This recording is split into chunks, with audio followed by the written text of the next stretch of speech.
What's good, YouTube? It's your boy Angelokeptituhbando, and I'm back with another video. And today, I'm going to be reacting to the real YNW Melly story. Make sure you guys like the video. If you enjoyed the video, like the video. Leave a comment down below what other videos you guys would like to see from me. And if you like, scroll through my channel and look through the content. If you like it, subscribe to the channel. We're on the road to 1,000 subscribers. Tell anyone you know to subscribe to the channel. Also, like I said, we're on the road to 1 million subscribers. 1 million. That's up next too. But right now we're on the road to 1,000 subscribers. Let's get straight to the video. Feels good for me, but may not look as good for you.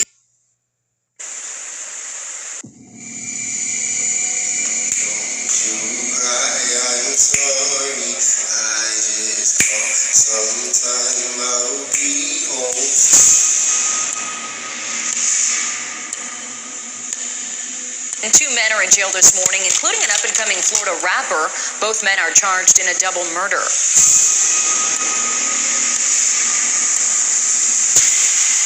Once you play with Melly to a certain extent, Melvin just don't like that. Melvin on your ass. Wake up in the morning, I got murder on my mind. Didn't even mean to shoot him, he just caught me by surprise.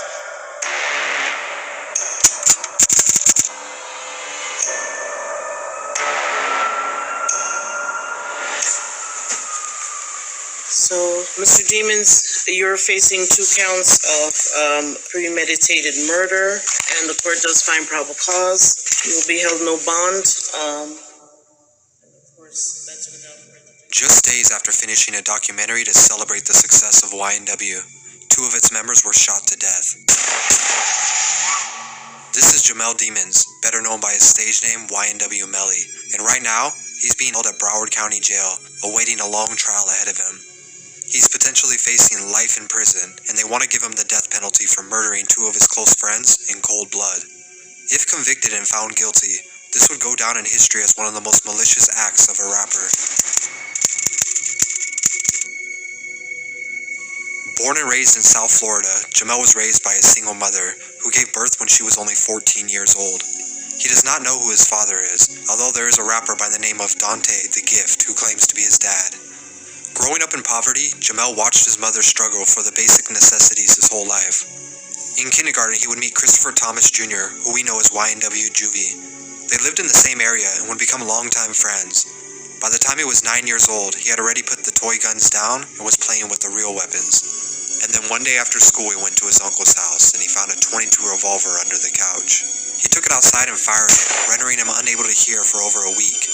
But he liked it. He took it with him that day, and he started carrying it with him everywhere, including school. I was only in 4th grade, but I took that bitch everywhere. To school, I took that bitch everywhere. This only got worse when he took to the streets to find purpose. Even though he was already associating himself with the Bloods in the area, he was also finding his passion for music.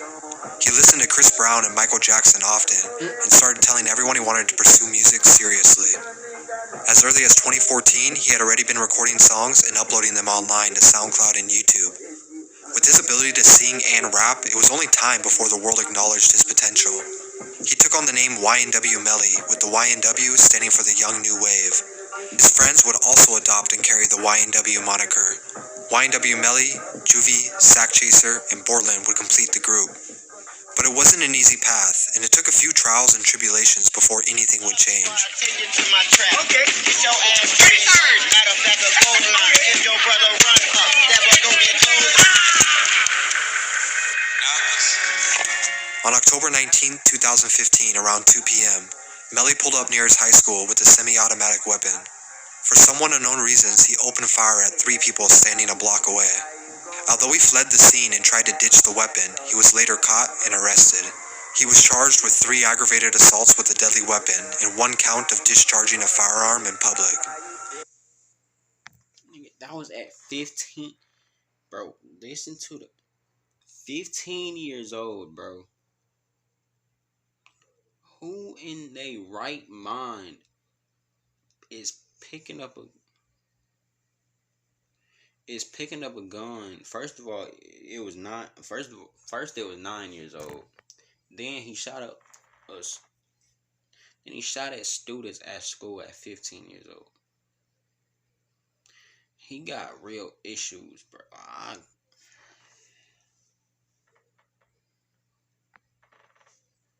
This was one of the early signs of what he calls his split personalities. Two people existing within one person, Melly and Melvin. Being assigned over a year in jail gave him time to think about his future. This is also when he would write down the lyrics for his breakthrough songs, Murder on My Mind and Blue Balenciagas.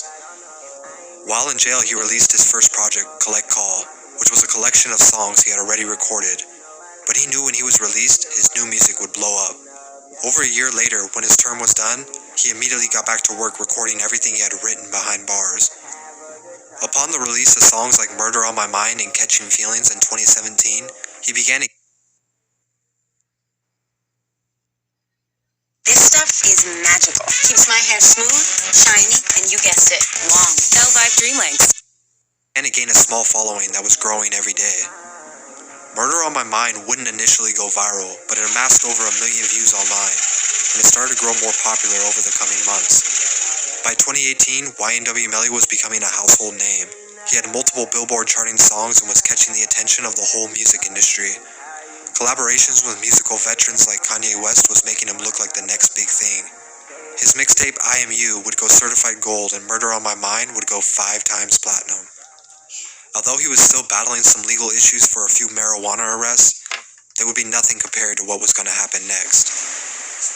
So what you got tattooed on your face? Tell me about it a little bit. What? On my face? Yeah. What's that say above your eyebrow on that side? I got a Sat Chase right here. That's my brother and my twin. Okay. I got Juvie. Juvie? Brother. Just a lot of your friends who passed? Nah, them my niggas right there. Oh, okay. My brother right there. My bad. I wouldn't get none of my friends tattooed on my face until they died. YNW Melly, Portland, Sack Chaser, and Juvie would all be leaving the studio in Fort Lauderdale around 3 a.m. after recording all night. They would drive together in a Jeep Compass. Portland would drive with Sack Chaser in the passenger seat. Behind the driver was Melly, and to his right, Juvie. While driving alongside Interstate 595, they were getting off an exit near Dykes Road when a vehicle pulled alongside them and opened fire on their car. Sack Chaser and Juvie were both shot in the head and died before making it to the Memorial Hospital around 4:30 a.m. Melly would take to social media the next day to publicly announce their passing and pay his respects in this post. Over the coming months, Melly would continue touring and releasing new music. Wait, so 2 of his homies got shot in basically a drive-by. So what'd he do? Get revenge on the dudes who shot him? Guess we'll find out. Nobody really seemed to question what happened. But while this was happening, the state of Florida was building a case against them in YNW Portland, stating that their stories didn't match up with what they believed happened. In February of 2019, Melly would turn himself in to law enforcement after finding out they were looking for him. According to the police, the real story went like this. The 4 members of YNW left the recording studio and took a different route than what they stated. Police found no evidence of shots fired in the location they said the shooting had occurred, and there were no reports of shots in that area. They uncovered cell phone records they believed to locate them on the west side of town near the waste treatment plant. A canine search and forensic evidence showed there was no other vehicles present at the time of the shooting. A shell casing that matched was also found underneath the seat that Melly was allegedly sitting in, leaving the police to believe that Melly and Portland had some type of motive to murder Sack Chaser and Juvie. They claim they shot up the right side of their car to make it appear like a drive-by. Many theories have come up about why Melly and Portland would have a motive to kill their 2 friends, but with the trial taking over 2 years to begin, we may not have the answers until then. With the same lawyer that got Lil Boozy out of a death penalty case, many people believe that Melly will walk due to the lack of evidence. But on the other end, Portland's father was shot 3 times in a targeted hit that was supposedly revenge for Sack Chaser and Juvie, leaving others to believe there may be a lot more to this story that only time will tell.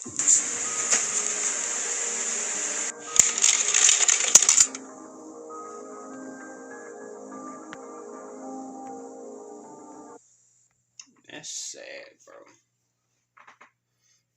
And I think he already just come out a year ago. Ain't that what he in jail? Didn't they just say that's what he in jail for now? Is killing his own homies? How do you do that, bro? Like, that don't make sense.